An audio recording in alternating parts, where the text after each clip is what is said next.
Estamos numa época do ano mesmo incrível para falar sobre sono. Pelo menos na minha opinião, o outono é mesmo sinónimo assim daquele aconchegozinho, mantinha, chá. Quem é que não gosta assim de uma bela mantinha? E por falar em chá, eu já tenho o meu. Vai buscar um também e vem comigo. Acompanha-me neste momento tipo tia do chá. Porque é preciso dormir. E vamos parar de subestimar o sono. Eu quando era mais nova até dizia quem me dera não precisar de dormir, que era para ter mais tempo. E eu continuo a ambicionar isso. Poder dormir menos para conseguir ter mais tempo. Mas hoje vou-te explicar que não dormir não te faz ter mais tempo. Na verdade, até pode fazer exatamente o contrário. Nós socialmente vamos tendo alguns estigmas, tipo, quem dorme um pouco aprende, dormir é para preguiçosos, dormir é uma perda de tempo, o café a mim não me faz nada, dormir a qualquer hora, quantidade de sono, qualidade de sono. E não é porque algo é comum que deve ser normal, porque comum e normal são coisas diferentes. E isto do sono e todos estes estigmas que socialmente nós vamos ouvindo, acho que se aplica muito bem. E com este devaneio de hoje, eu só quero uma coisa: não ser secante ao ponto de mergulhares no sono. Por isso, vamos mergulhar no conteúdo. Nós, como seres humanos, precisamos de algumas coisas para nos manter vivos, simplesmente para sobreviver. São esses elementos: a água, a comida, abrigo, calor e sono, que é o tema de hoje. E a privação de sono pode-nos gerar diversas consequências, como oscilações do humor. Quem não dorme fica assim um bocadinho mais rabugento, ficamos mais sensíveis. Além disso, começamos a ter muito mais dificuldade em realizar tarefas que normalmente são simples. Além disso, também vamos ter mais dificuldade em recordar algumas informações. Vamos ficar também com mais fome do que o habitual e muito mais propensos a ingerir alimentos tanto açucarados quanto a cafeína. É uma forma do nosso corpo tentar recuperar-se. E além disso, vamos sentir bastante mais cansaço. Isto aqui já acaba por ser um bocadinho o senso comum. Só que o que é que acontece? Quando existe uma persistência nesta privação de sono, quando começamos a entrar em dívida do sono, nós ficamos muito mais vulneráveis a doenças e começamos também a ter um sistema imunitário muito mais debilitado. Porque, por norma, um adulto deve dormir entre 7 a 9 horas diárias. Isto também, supostamente, é do senso comum. Mas depois, há quem diga que dorme entre 4 a 6 e que se sente bem. Mas o que os estudos dizem é que essas pessoas provavelmente se estão a iludir. Porquê? Porque efetivamente existe uma variante genética que permite que algumas pessoas funcionem bem com menos horas. Mas essa variante é extremamente rara. Então, nós até podemos achar que somos raros e até podemos ter esta variante genética, mas a probabilidade é muito pouca. Provavelmente, ao estarmos a dizer que 4, 6 horas são suficientes, provavelmente estamos a iludir e provavelmente estamos a sentir algumas daquelas consequências que a privação de sono nos vai gerando. Só que como é que funciona o sono? Nós temos relógios biológicos ou ritmos circadianos. Estes relógios biológicos controlam a afinação de vários processos que nós temos no nosso corpo. Por exemplo, a libertação de enzimas, isto não vamos entrar em detalhes, mas enzimas que são responsáveis por fazer a nossa digestão.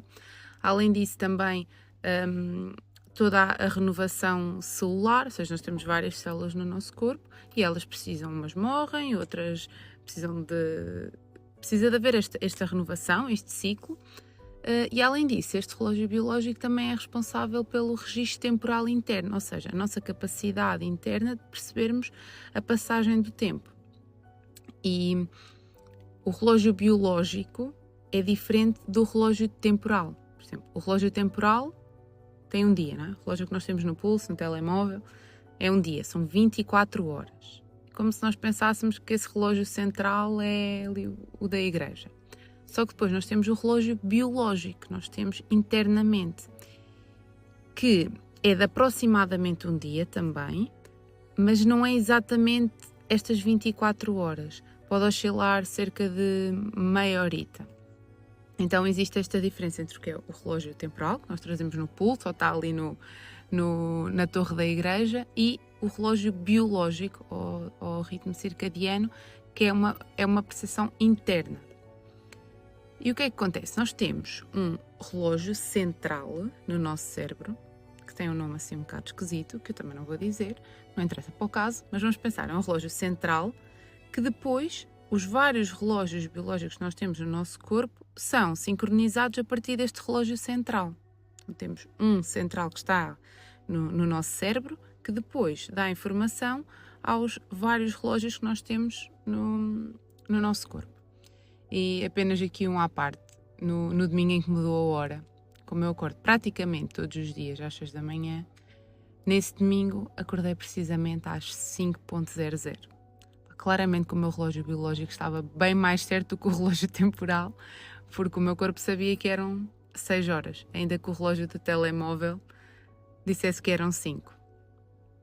E o que é importante perceber, especialmente até quando muda a hora ou quando os dias começam a encurtar mais, é que a luz é um fator muito importante nesta questão do sono. O nosso relógio biológico é um interruptor que é reiniciado e é controlado pela luz. Então imagina, a luz aparece, essa luz é captada pelos nossos olhos, essa informação vai até ao nosso tal relógio central e nós ficamos mais despertos e atentos. Depois, quando se vai aproximando o fim do dia, a luz desaparece e a ausência de luz é captada pelos nossos olhos, essa informação vai mais uma vez até ao nosso relógio central e nós vamos ficando com sono. Ou seja, quando vem mais assim o pôr do sol, o nosso relógio central percepciona isso e começa também a fazer a libertação de uma hormona que se chama melatonina, que provavelmente também já ouviste falar, que é a hormona do sono. E a regulação deste nosso ciclo de sono é alterada e é ajustada com esta regulação entre luz e escuridão. Além da luz por si só, uma coisa muito importante é a cor dessa luz. A cor da luz é um elemento muito importante neste processo. Porquê? Porque a luz matinal é uma luz mais azulada e ela faz com que exista esta reiniciação do ritmo circadiano e atrasa a libertação de melatonina, ou seja, nós acordamos e atrasa, a melatonina só vai começando a ser libertada mais para a frente, que é para nós nós acordarmos e estarmos despertos. E o que é que acontece? Além desta luz azulada matinal, que é natural, nós temos outras coisas que simulam este tipo de luz, que é luz LED, telas, computador, telemóvel. E o que é que acontece? Este nosso relógio central, ao percepcionar estas luzes, acha que é de manhã. E achando que é de manhã, atrasa a libertação da melatonina. Ao atrasar a libertação da melatonina, nós estarmos a ter esta exposição logo de manhã, se for ao fim do dia, é prejudicial, não é? Então, qual é o objetivo? É que nós, quando amanhece, tenhamos esta exposição à luz. Isto pode ser através de um passeio no exterior, ou seja, mas consigamos ter esta exposição a esta luz mais azulada e reduzir esta exposição à luz azul durante a noite. Então, caso não consigamos, por alguma razão, fazer esta redução de uma luz azul, podemos, por exemplo, colocar filtros de luz azul nas telas ou até uma coisa tão simples quanto a diminuição da luminosidade, que já vai ajudar bastante. Além da luz, é importante nós dormirmos entre 7 a 9 horas diárias, como eu há bocadinho também tinha dito, mas respeitar estes ritmos não é deixar... não pode ser só, vou dormir 7 a 9 horas a uma hora qualquer. Não. Por isso é que quem faz turnos e tudo acaba por perceber que a qualidade do sono que teria numa noite normal não é igual quando tem um turno invertido no dia. Não é simplesmente, vou-me deitar às 5, vou acordar à 1 da tarde. Não. E eu, quando até andava na licenciatura, eu saía à noite. E, por acaso, os meus pais diziam que era para eu não andar na rua à noite. Então o que é que eu fazia? Eu só chegava à casa de manhã, que era mais seguro, obviamente. Eu chegava sempre cedo, portanto, eles não estavam, não é? Eu vivia já em Coimbra, mas eu chegava sempre cedo. Mas apesar de eu sair com alguma regularidade, eu nunca tive muito aquela coisa de beber. Eu saía, mas não fazia questão de beber. Mas eu acordava com mais ressaca do que toda a gente. Era a tal ressaca do sono. Por isso, tu podes dormir muito, mas não é só isso que garantas um sono reparador, porque a qualidade do sono também tem a ver com as horas em que o fazes. E então, quando a luz solar não é suficiente para nós organizarmos este nosso ciclo, que é responsável, não é? O Sol. Então, nós, por exemplo, temos alturas do ano, ou até dependendo do sítio onde nós vivemos, né? Se nós vivemos no Polo Norte ou no Polo Sul, vamos ter períodos em que há uma escuridão contínua e temos uma insónia de sono, ou então temos uma luz contínua e temos um sono em atraso, dependendo de onde nós vivemos, e também com esta alteração entre inverno e verão, obviamente que a luz solar vai alterando. E quando a luz solar não é suficiente para nós organizarmos este nosso ciclo, nós podemos... o nosso relógio central acaba por não saber quantas horas é que ainda tem que esperar para começar a iniciar este ciclo do sono, começar a libertar a melatonina e tal, que nos pode levar a problemas para adormecer. Então, outras formas de nós programarmos este nosso relógio central é através da hora que comemos, as horas em que trabalhamos, horas em que socializamos, ou seja, tudo o que sejam estímulos para o nosso corpo, para o nosso cérebro, porque a luz, no fundo, é um estímulo. E quando a luz não é o suficiente, nós podemos dar uso a outros fatores, como a hora que comemos, trabalhamos ou socializamos. Tentar que estes fatores não sejam colocados em prática quando nós já estamos quase para ir dormir, não é? Porquê? Porque o sono é muito importante para a manutenção de vários processos. Isto, obviamente, que o nosso corpo tenta organizar processos. Então, o ritmo vai se dividindo. Por exemplo, nas células, existe o crescimento celular e a morte celular.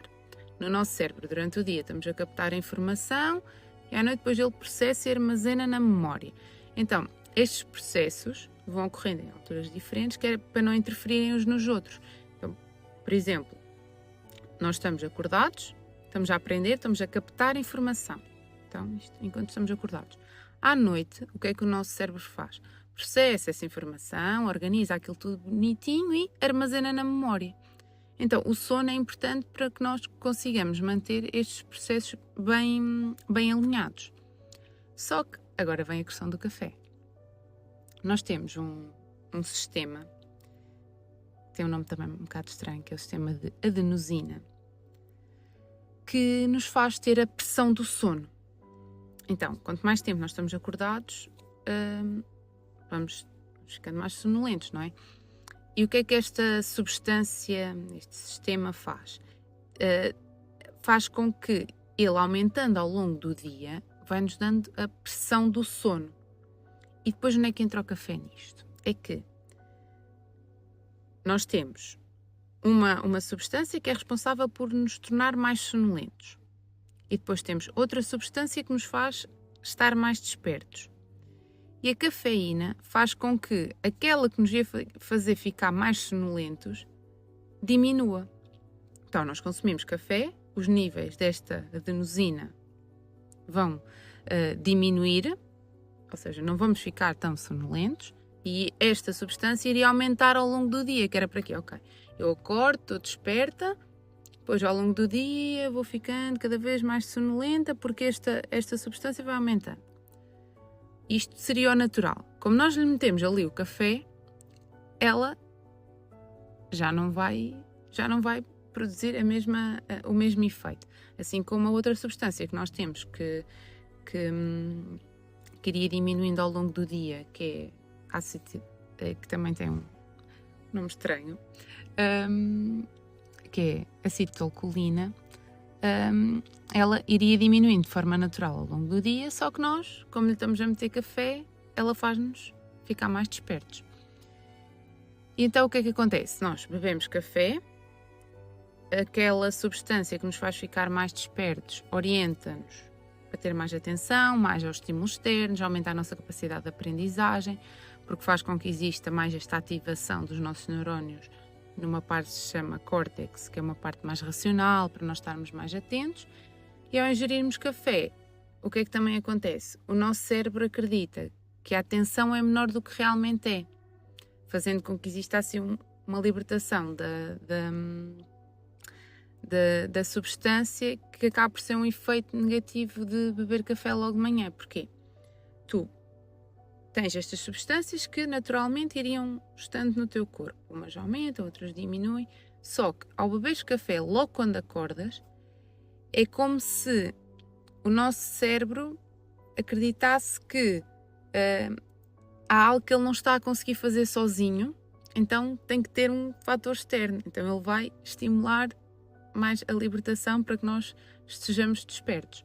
Além disso, o café também atrasa a libertação da tal melatonina, que também já deves ter ouvido falar, que é uma substância, uma hormona que aumenta ao longo do dia em função do ciclo da luz e que nos dá esta sensação de irmos dormir.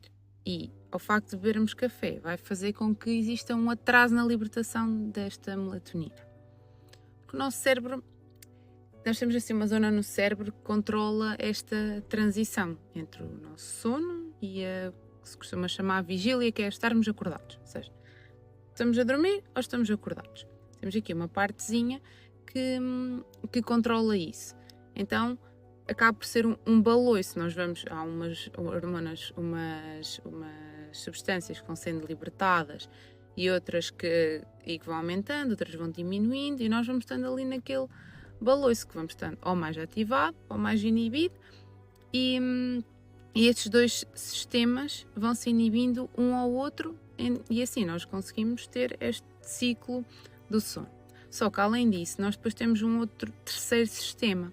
Este terceiro sistema faz com que, além de nós termos estes dois que se vão ativando ou desativando, é o sistema responsável por controlar o interruptor. Ou seja, ele controla a facilidade com que nós podemos ligar ou não este interruptor, que é para que nós não adormecemos assim num abrir e fechar de olhos. Se isso acontece é prejudicial, não é? Tipo, existe até algumas doenças relacionadas com isso, que é pessoas que estão a conduzir, tipo, simplesmente adormecem sem qualquer tipo de controle. Não, este nosso terceiro sistema controla que o nosso estado de vigília e sono não se desliga assim com tanta facilidade. Tem algum critério. Porque nós temos várias fases do sono. Nós começamos, tipo, no início da noite, ali com um sono mais levezinho. Temos uns níveis de um neurotransmissor, que é o GABA, mais presentes ali na nossa parte racional, que faz o quê? É uma substância que inibe a atividade no nosso cérebro. Então o que é que faz? Faz com que a nossa parte frontal do cérebro, que é a parte responsável pela parte racional, faz com que reduza a atividade. Então nós vamos ficar com partes menos ativas, vamos começando a desligar, como nós normalmente fazemos. Só que depois nós temos outra fase do sono, que é o sono REM, que é ali uma horita depois de adormecermos, que passamos de um sono leve para um sono mais profundo. Só que é um sono mais profundo, só que é um sono agitado. Porquê? Porque é durante essa altura do sono que existe ali imensas coisas a passar-se no nosso cérebro, e que os nossos neurónios vão estar bastante mais ativos. Por exemplo, existe a passagem das memórias, tipo armazenamento das memórias. Então nessa altura o nosso cérebro está a fazer toda uma organização durante o sono. Só que o que é que acontece? Às vezes pensa, mas evoluímos em tanta coisa, ser humano, não é? Teve assim tantas transformações. Bem, no sono parece que não evoluímos. Tipo, sono e evolução da espécie. Evoluímos a tanta coisa e ainda não evoluímos ao ponto de conseguirmos dormir menos. Porquê? Porque o sono tem de ter uma vantagem, um benefício, porque caso contrário ele teria sido eliminado pela nossa evolução. Só que não aconteceu. Não eliminou esta nossa necessidade de dormir.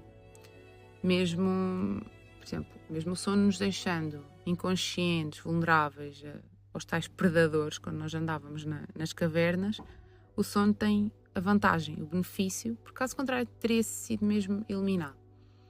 Porque este sono, o facto de nós conseguirmos, o facto de nós dormirmos, é importante para a nossa sobrevivência, é o perigo.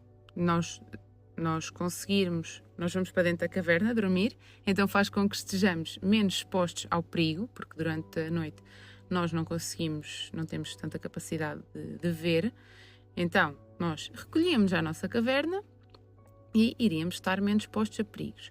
E além disso também economizar energia, porque a energia é limitada e assim era uma forma de nós economizarmos energia, porque no fundo nós sairmos para a caça durante a noite, a probabilidade de nós trazermos alguma coisa era muito pouca, então mais vale economizar energia. Além disso, o sono é muito importante para a parte da cognição, para nós conseguirmos aprender enquanto estamos acordados, e além disso para depois nos conseguirmos lembrar do que aprendemos, ou seja, a memória. E essa memória é armazenada e processada durante o sono. E por último, as emoções. É muito importante dormir para nós conseguirmos ter esta estabilidade emocional e regularmos a nossa reatividade. Então, para a parte de conservar energia e manter-nos seguros, imagina, para caçar, encontrar comida, nós precisávamos de ver. Durante a noite, a probabilidade de conseguirmos iria diminuir. O facto de estarmos menos expostos ao perigo, se estivéssemos num local seguro, escondido, caverna, né? A tal da caverna, teríamos menos probabilidade de predadores. E depois, esta questão de conservar energia é muito importante porque o nosso cérebro usa 20% das nossas calorias diárias. Então, uma coisa que parece tão pequenina, é só pensar, usa 20% das nossas calorias diárias. Então, em termos de benefícios evolutivos, supera muito os riscos. Agora, relativamente à parte de aprender e lembrar, a importância é para a aprendizagem e para a memória, isto, aprender e lembrar. Faz com que o que é que acontece? Quando nós temos a privação de sono, nós temos a dificuldade de concentração, ou seja, captar informação. Nós ficamos também menos capazes de armazenar essa informação. Porque quando nós estamos acordados, recebemos, quando nós estamos a dormir, organizamos e armazenamos. Ou seja, captar, depois organizar e colocamos lá na nossa memória. E então o facto desta memória ser processada, esta informação ser captada durante o momento em que estamos acordados, depois quando estamos a dormir é extraída a ideia geral, é harmonizada, tipo, existe todo aquele processo de organização, é muito importante nós dormirmos. Por isso é que quando estamos a aprender muita coisa num curto espaço de tempo, ou até muitas coisas novas, é natural que o nosso cérebro até necessite mais horas de sono, que é para processar, organizar, armazenar tudo aquilo que esteve a captar durante o estado de vigília, ou seja, durante o tempo que estivemos acordados. E a nossa necessidade de dormir também se altera ao longo do dia, ao longo da vida, desculpem. Por exemplo, bebés aprendem muito quando estão acordados, então os bebés precisam dormir muito mais. Depois, quando passamos a crianças, diminui um bocadinho, adolescentes, adultos, velhos. Quando chegamos a velhos, não é? O nosso sono, acabamos por dormir menos e é mais fragmentado. Só que os estudos até dizem que as necessidades são iguais às de um jovem adulto, mas que quando somos velhos temos de nos esforçar mais para conseguir dormir.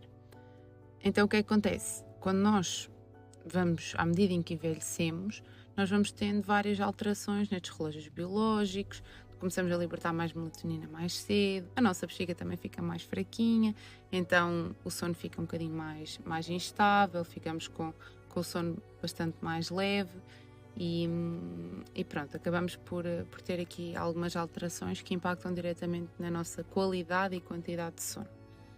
E o sono está muito relacionado com problemas cognitivos. Ainda não se percebe muito bem se é o facto de nós termos um sono fragmentado que causa problemas cognitivos, se são os problemas cognitivos que causam o sono estar assim fragmentado. E nisto, além disso, para que é que o sono é tão importante? Porque ele está envolvido em vários processos, que se chamam processos metabólicos. Basicamente é fazer uma limpeza ao corpo, que é, precisamos ali que sejam eliminados fragmentos, que sejam eliminadas toxinas que poderiam ser prejudiciais para nós. Então isso é feito durante o sono. Por exemplo, na doença de Alzheimer está muito ligada ao aumento de umas placas numa zona do nosso cérebro. Então, com a privação de sono, vai havendo a acumulação dessas placas numa zona do nosso cérebro responsável pela memória, que está muito ligada à doença de Alzheimer, que é o facto de Alzheimer nós não termos memória de algumas coisas na nossa vida. Pronto, então este sono também está bastante ligado a isto. E agora chegamos a uma parte engraçada do sono, que é que nos toca a muitos de nós, que é a malta que fica muito chata quando está com sono, porque a privação de sono está muito ligada à gestão emocional. Então, privação de sono aumenta a nossa ansiedade, a nossa irritabilidade, aumenta a atividade de uma parte do nosso cérebro que se chama amígdala, que é responsável pela parte das nossas emoções. É que está ali, a amígdala está ali na parte das emoções, e a amígdala é no cérebro, não estou a falar das que nós temos na garganta. Então a amígdala do cérebro fica bastante mais ativa quando nós temos a privação de sono, e além disso ficamos com menor atividade numa zona do cérebro, que é a tal das pré-frontais, que nos ajudariam a racionalizar mais as coisas. Então a atividade fica um bocadinho menor. E estes problemas de sono acabam por também estar muito relacionados com transtornos do humor. Os transtornos do humor são depressão, ansiedade. Existe um desequilíbrio entre a amígdala e as regiões pré-frontais. E o equilíbrio entre estas duas áreas do cérebro é que nos dão a capacidade de fazer uma boa gestão das nossas emoções. Porque quando nós temos este desequilíbrio, ou seja, quando nós não damos a devida atenção ao nosso sono e isso prejudica o equilíbrio entre a parte emocional e racional, nós ficamos muito mais propensos, muito mais predispostos a ter uma visão negativa das coisas. Então, nós, mesmo em acontecimentos positivos, ficamos com dificuldade em armazenar essa informação em caso da privação de sono, mas caso sejam acontecimentos negativos, mesmo em privação de sono, os acontecimentos positivos continuam a ser armazenados. Ou seja, nós estamos em privação de sono. Se o acontecimento for positivo, nós vamos ter dificuldade de o armazenar, mas se ele for negativo, nós vamos armazená-lo. Porquê? Porque em termos evolutivos é muito mais benéfico termos memória de algo que ameaça a nossa sobrevivência, ou seja, perigo, do que um acontecimento bom ou neutro. Então acabamos por ter muito este viés negativo, independentemente de ser uma imagem positiva ou negativa. Em privação de sono existe mais predisposição para um viés negativo ficar ali guardado. E também não, segundo o que eu vou estudando, ainda não existe propriamente uma percepção onde é que começa o ciclo, mas existe um ciclo nos transtornos do humor, que é não dormir, ficamos com um viés mais negativo, aumentar a nossa ansiedade ou depressão, depois acabamos por não dormir bem novamente, depois ficamos com mais predisposição neste viés negativo, aumenta a nossa ansiedade e depressão. Isto é um ciclo. Então, em algum momento, este ciclo tem de ser quebrado. E se nós tentarmos melhorar o nosso sono, é logo uma forma de nós também melhorarmos este ciclo de transtornos do humor, que podem ser, como eu já disse, a depressão, a ansiedade, porque memórias são necessárias e as memórias só são guardadas se o nosso sono estiver bem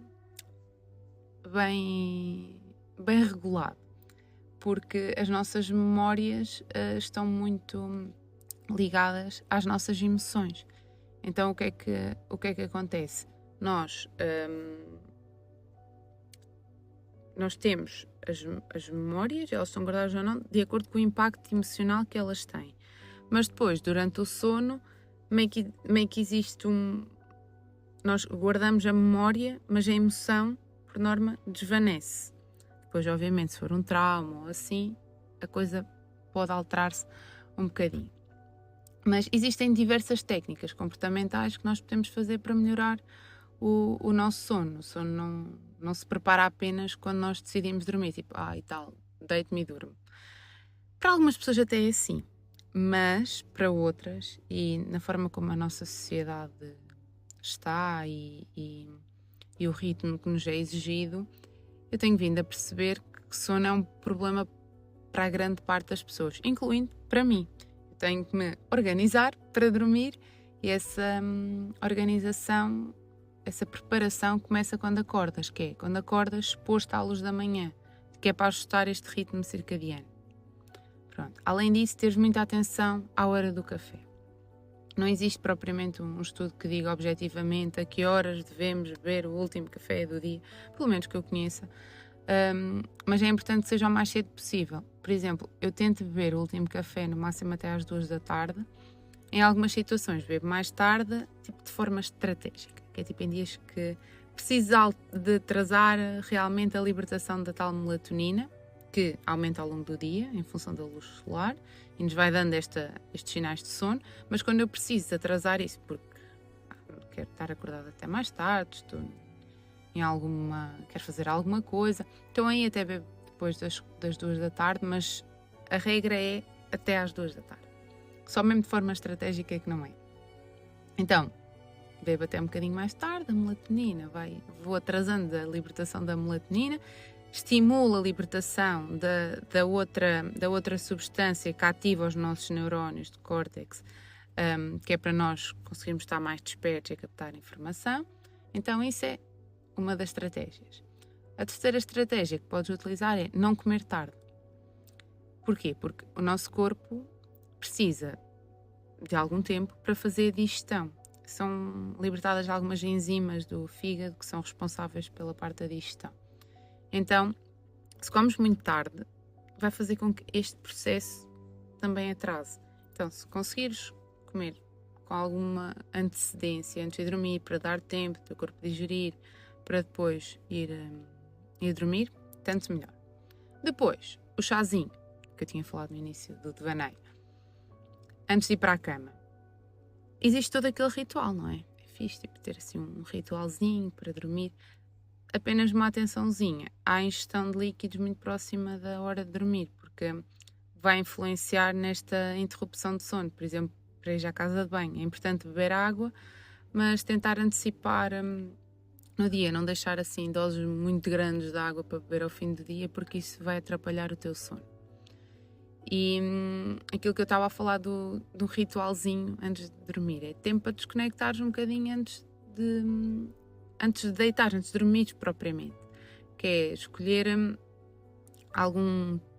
ter atenção ao tipo de estímulos que damos ao nosso cérebro, evitar estar muito no telemóvel, coisas que estimulem muito o pensamento, barulhos, dar preferência assim a um livrinho, ver livrinho daqueles que dá sono, não pode ser daqueles que seja para estudar, porque senão depois começas a processar muito e não vais desligar.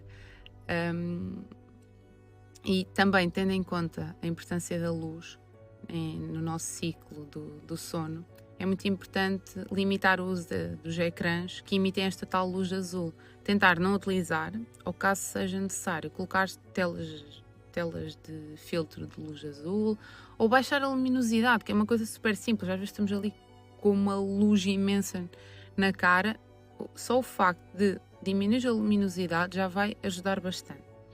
E nos espaços, por exemplo, no quarto, dar preferência a luzes mais amareladas, que acabam por fazer uma imitação de vela, em vez daquelas LED brancas, azuis, porque aquela coisa de ficar no telemóvel para adormecer, como às vezes eu uso, ficar no telemóvel até adormecer, isso é contraintuitivo, porque não te vai, gera-te o teu corpo não quer isso, é contraintuitivo.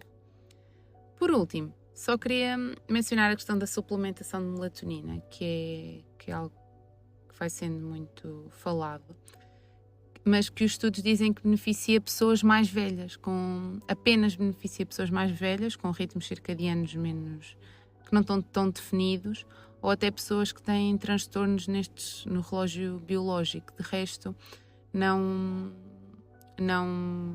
acaba por não beneficiar tanto em pessoas ou pessoas que não são tão velhas ou que não têm estes transtornos. Pode ser obviamente também utilizado como uma estratégia quando estamos a mudar de país e precisamos de ajustar aqui quando é que a nossa melatonina começa a ser libertada. Pronto, olha, são estratégias que esteja ao teu alcance, usares a teu favor. A nossa capacidade de resistência e de recuperação à privação de sono quando somos mais novos é bastante maior e, efetivamente, há períodos na vida em que abdicamos de umas coisas em prol de outras e às vezes abdicamos um bocadinho do sono. Eu costumo dizer que o equilíbrio é quase tipo uma utopia, que se imaginarmos uma balança com um prato de cada lado, nós vivemos em constante desequilíbrio. Vai existindo sempre ali uma oscilaçãozinha, né? Nunca estão os pratos completamente ali estabilizados, vai existindo uma oscilaçãozinha, nunca existe um equilíbrio a 100%. Mas vamos tentando manter os pratos no ar, porque se um deles cai no chão, parte. E no fundo a vida é mesmo assim. Vão existir vezes em que o nosso cuidado com o sono não será tão impecável, mas é importante não deixar cair o prato no chão, especialmente quando são pratos que impactam na nossa saúde. Como eu disse logo na fase inicial, há coisas que nós precisamos, que é calor, água, comida, sono. Então, caso tenhas até... Obviamente, né, isto impacta na saúde, então caso até tenhas alguma doença ou estejas a ultrapassar algum processo inflamatório, ou caso tenhas alguma perturbação ou distúrbio psicológico, ou caso estejas a passar também por um período mais sensível emocionalmente, a informação e as técnicas que mencionei são cuidados que te vão ajudar a ter mais saúde e qualidade de vida. E por fim quero só pedir um favor, posso pedir-te um favor? Mergulha mais no sono e manda este episódio a alguém que precisa de mergulhar neste devaneio. E bem, por hoje é tudo. Falei muito, mas espero não te ter dado sono.